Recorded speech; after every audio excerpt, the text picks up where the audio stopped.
Now, what is the difference on histology between ALH and LCIS, and why do we differentiate them? I've already told you why we need to differentiate them. ALH has a 4-fold increase. LCIS has a 9-fold increase, double. But they are very identical in their histologies. What then is the crux of the definition of these two entities? ALH is defined by the extent of proliferation of the neoplastic cells and the degree of acinar involvement. Both are defined like this. So what's the difference? Now, just a pictorial photograph to show you the normal TDLU with all the acini. When you have the acini only partially filled by these cells, or if there is a distension of the entire acinus and only less than 20% of these are involved, then we call it ALH. The moment it becomes more than 50% involvement, we call it LCIS. I hope I've made my point clear. This is the TDLU, these are the acini, and as you can see here, there must be approximately 8 acini, and only 2 of them are involved. And therefore, they are less than 50%, making it ALH. And the moment it crosses 50% and more, it becomes LCIS. So that was a pictorial diagram. And now I'm going to show you how an ALH would look like under the microscope. Less than 50% of these acini are expanded and distorted. The filling of the acini is also incomplete, like some are normal and some are abnormal. So you have a mixture of cell types.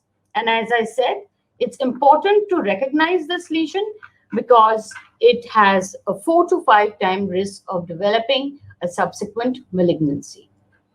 LCIS, on the other hand, you can see the whole terminal nodule has expanded and all these acini are filled up. There are hardly any spared acini. So clearly this proliferation in the TDLU is more than 50%, and that is why we label it as lobular carcinoma in situ. So this criteria for lobular carcinoma is very well defined. The entire unit of the lobule should be filled up, and more than 50% of the acini should be involved by this monomorphic population of cells. And when we have these features, we call it the classical type of LCIS. So if I were to extrapolate what you just saw in this photograph, they are small, round, monotonous cells showing a multifocal epithelial proliferation, which is centered in the TDLUs. The cells within the proliferative nodules are discohesive.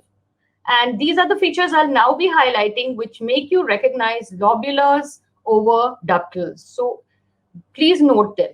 Discohesive epithelial cells with intracytoplasmic vacuoles being prominent, leading to plasmacytoid forms, mitosis being infrequent, necrosis not a regular feature, and of course, pagetoid spread. A few more features we'd like to highlight when you're not very clear. Like, this is the Indian file pattern, but is this an associated DCIS or an LCIS? The cells are small and uniform. And note that there is not much attempt at polarization at the periphery. There is loss of cohesion or discohesion, loss of polarity within this lobule. And these are all features of lobular carcinoma in situ. Some more photographs for you to recognize these. Look at this. It's a complete proliferation of the acinus. The cells are small, loosely cohesive, not crowded.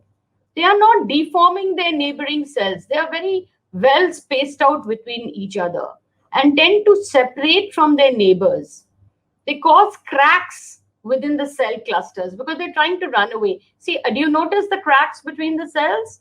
And some of them are isolating individually and forming small aggregates. Just to show you again, see how they're trying to run away in different planes and sections. They're not trying to stick to each other. They want to run away from the neighbors. And this is very classical of a lobular carcinoma in situ and of a lobular.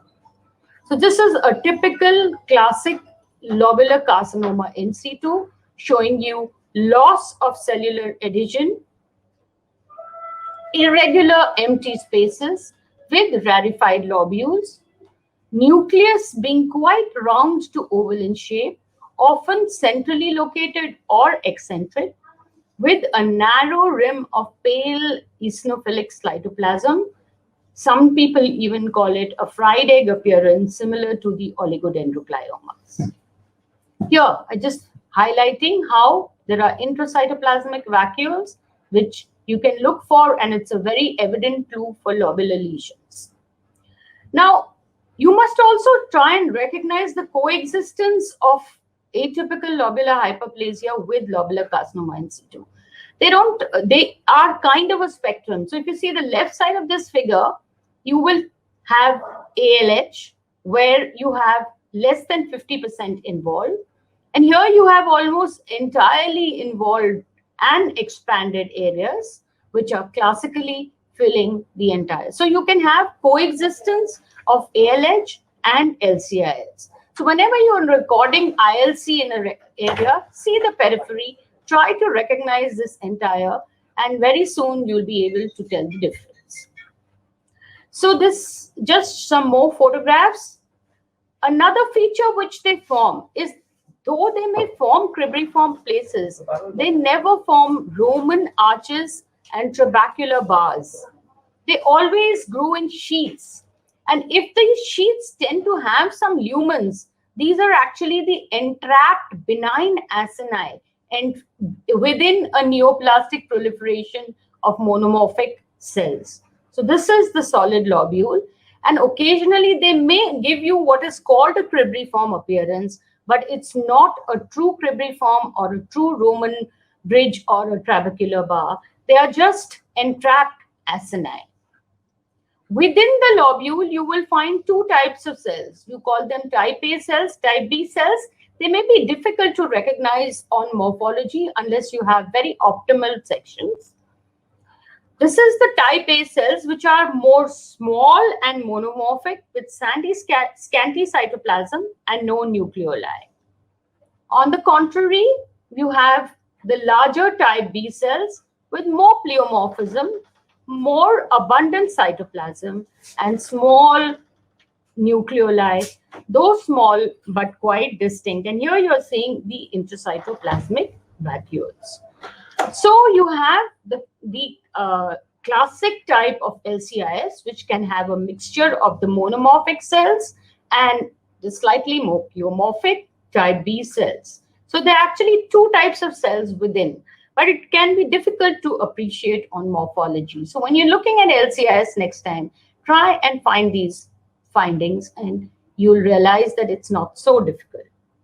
But the pitfalls, the caveats lie when we don't get this classic histology or architecture on cytology and neither on the nuclear and cytoplasmic features. So what are these caveats? Sometimes the lobular carcinoma cells may become very large and appear pleomorphic. And why? Low-grade duct carcinomas in situ, on the other hand, may appear very small and uniform. Cannot depend on size for uniformity and cell population. Just telling you that they are small and monomorphic is not always the case. At times, they can be large, they can be pleomorphic. So, please don't establish a diagnosis of LCIS only based on size, because you have variants of LCIS which may be large, you have variants of DCIS and grades of low-grade DCIS which may appear small. So now if I ask you this, what do you think it is, LCIS or DCIS? Anybody wants to take it on? Okay, we'll take it later.